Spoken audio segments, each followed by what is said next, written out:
It's time for More Money with Matt Moore and Jay Money. Always good to see you guys. Let's start with the main event. The Celtics are 17-0 at home, facing the best in the West, the T-Wolves.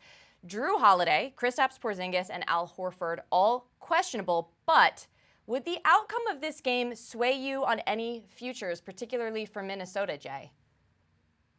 Yeah, it would. To be honest with you, man, I think that this would be a huge confidence boosting win for the Wolves if they were able to knock off the Celtics and give them their first home loss. And I'll just say that if Drew Holiday or Porzingis or if both of them don't play, you might see a real chance that even with the Wolves' travels issues, though, but I do think they would give them a ton of more confidence, and so I think it should give you more confidence as well on possibly betting futures on them. In my opinion, they did already beat the Celtics at home, so let's see if they can do it on the road in Boston. Matt? I think it depends on whether Kristaps Porzingis plays. Because without Kristaps Porzingis, the Celtics even lost to the Warriors, which that's getting to be a pretty low bar at this point. So they need to be able to show they can be a full-strength team. But I do think the thing here is the Celtics present a lot of different problems. And in the playoffs versus the regular season, you need to be able to find answers for problems that are presented to you on both ends of the floor. The Celtics are going to switch more than the Wolves usually see. Can they find ways to attack that? Are the Wolves able to play different coverages to slow down Boston? Because Boston knows how to attack you in a lot of different ways, especially if you are a predictable squad. So Chris Finch, that coaching staff needs to have a game plan that is going to find answers for Boston in this kind of situation. If they can show that, then yeah, I'll have a lot more confidence in the Wolves being able to make a run deep into the playoffs. All right, well, before we get your picks for tonight, I do want to ask you about the MVP race because Joel Embiid will be out again against the Hawks, which means 9 missed games already. Is Embiid still bettable for MVP, Jay? I don't think so, man. First off, the guy falls on the floor way too many. I mean, he probably falls on the floor 20, 30 times a game. So that's why he can't stay healthy right there, in my opinion. But first, and I don't think that he's going to win back-to-back anyone. You're probably going to see someone win it this year that's never won it, maybe like a SGA, Luka, possibly even Jason Tatum as well. They're kind of making me look bad because I thought he would be like a U.S.-born player that would win it this year, especially with it being so many foreign players winning it in a row. But I'd say maybe Luka, but yeah, I don't think that Embiid's going to win it regardless. He's probably going to miss more games. They're probably going to focus on keeping him healthy for the playoffs. But let's see if the Mavs can get their shit together, and maybe Luka will have a real chance at winning MVP. Matt, your Yeah, thoughts? I'm not gonna bet on the Mavs getting their stuff together. That's not a bet I want to make personally. Look, the Sixers have 8 more back-to-backs this season. That's gonna put the margin, even if Embiid just misses those games, if he comes back for the next back-to-backs and just misses those games, that's gonna put him right at the cusp there. This is gonna get really tight. Now, that's not to say that Embiid maybe can't make a real strong push, play for a solid month and a half and be able to get there. But this is the part of the season where it gets tougher to stay on the floor. And training staffs are more cautious because the wear and tear really starts to show up now. As far as a bet, I think Shai Gilgeous-Alexander, look, we've been on him on Buckets, our podcast, consistently from the start. I have preseason bets on him. I have early season bets on him. I bet him waiting in line at the DMV. I bet him waiting to pick up my kids from school. I bet him constantly. I will bet him in a box. I will bet him with a fox. And so Okay, they're Dr. surviving Seuss. they're surviving an East Coast road trip right now, which I think is really positive for them maintaining their pace. It should also be noted that Embiid, if you just take how many games he's missed out of the current games played, he's on pace to miss 21 total. So that kind of gives you an idea of the differential he's going to have to get under. Embiid, if the voting ended today, which it would not, but if it ended today, Embiid would win. But I think Shai Gilgeous-Alexander still has the most runway, and the market continues to be skeptical of OKC keeping this up, despite all evidence to the contrary. I think if you're betting MVP, Shai is the best bet right now. In my opinion, coming into this season, you should have been wary of betting Embiid anyway, because we knew that this 65 game minimum was happening. This is his 8th season, but he's only cleared 65 games in 2 seasons. Last season, only played 66 games in an MVP season. But I do have one follow-up for you, Matt, and it's with regard to this rule.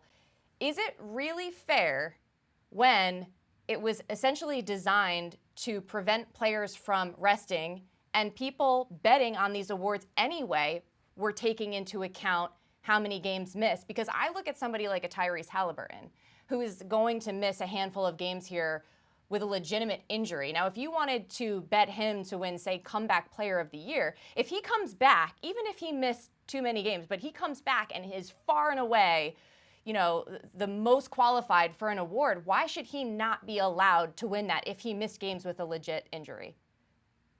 Great question, Maria, and maybe they should direct those questions towards the players union that agreed to these terms. Look, if the players had missed so many games over the years, this rule wouldn't be in place. The NBA literally had to put in a player participation policy. That's embarrassing for everybody involved. And you kind of get the sense from that talking to players, teams in the league this season, before the season, that there was a collective agreement. We got to fix this. Like, we just cannot have this with a new media deal worth billions coming up. They had to go ahead and fix that because the money is most important. The other thing I'll say here is, look, we see all the time that guys will play absolutely phenomenal but miss too many games. Joel Embiid didn't win Rookie of the Year because he missed too many games. Availability is really important. It's a really important skill. And the guys that do play every game don't deserve to get punished for playing in every single game if the other guy has fewer opportunities. The last thing I'll say on this, go look up how many games versus teams over 500 Joel Embiid has played in this season. You'll find the answer is 1 versus 208-pound Chet Holmgren. Yeah. And I take my issue with Embiid, but you just said it. He did not win Rookie of the Year anyway because people were taking that into account. Now, mark my words, if it comes down to voting for a player who absolutely deserves an award and they don't end up getting it because of this minimum, that's something that the Players Association needs to look into. I'll get off my soapbox now. J Money, I'm curious what you're betting tonight. Yeah, I just want to say that Halliburton definitely deserves to win something this year, the way that he's been playing. I don't know if it's most improved or something. I meant to say man, most but improved, by the way. I think I said comeback player. I meant to say most improved, but continue. He deserves something, man. I don't care how many games he's missed, but I'm going with the Raptors team total under 113.5 tonight. This is a back-to-back spot for the Raptors, third game in 4 nights, 4th and 6th for the Raptors as well. 5th straight road game and their 8th road game in their last 9 games. This team has been traveling all over the place. I'm sure they're probably still a little pissed from that Lakers game last night, but this is just a spot where I see them running out of gas. I don't think the jump shots will be falling like they have been, and the Clippers are allowing an average of 107.6 points per game over their last 5 games. This is one of the best defensive teams in the league. They're catching the Raptors in a bad spot. Raptors might not touch 105 points in this game. Sounds like a plan. Matt, who you got?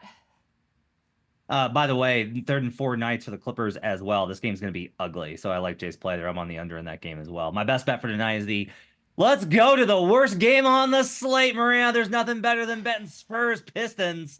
We're going over 238 combined. 8 wins between the two teams tonight. A barn burner in Detroit.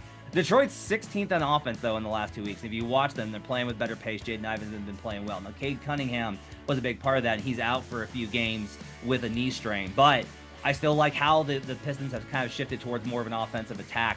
But that's come at the cost of they are still, in the last 2 weeks, 30th on defense. San Antonio, on the other hand, is 20th and 21st, which means that they're not absolutely horrible offensively anymore, and their defense is not absolutely horrible either. They're just kind of okay. They're not as bad.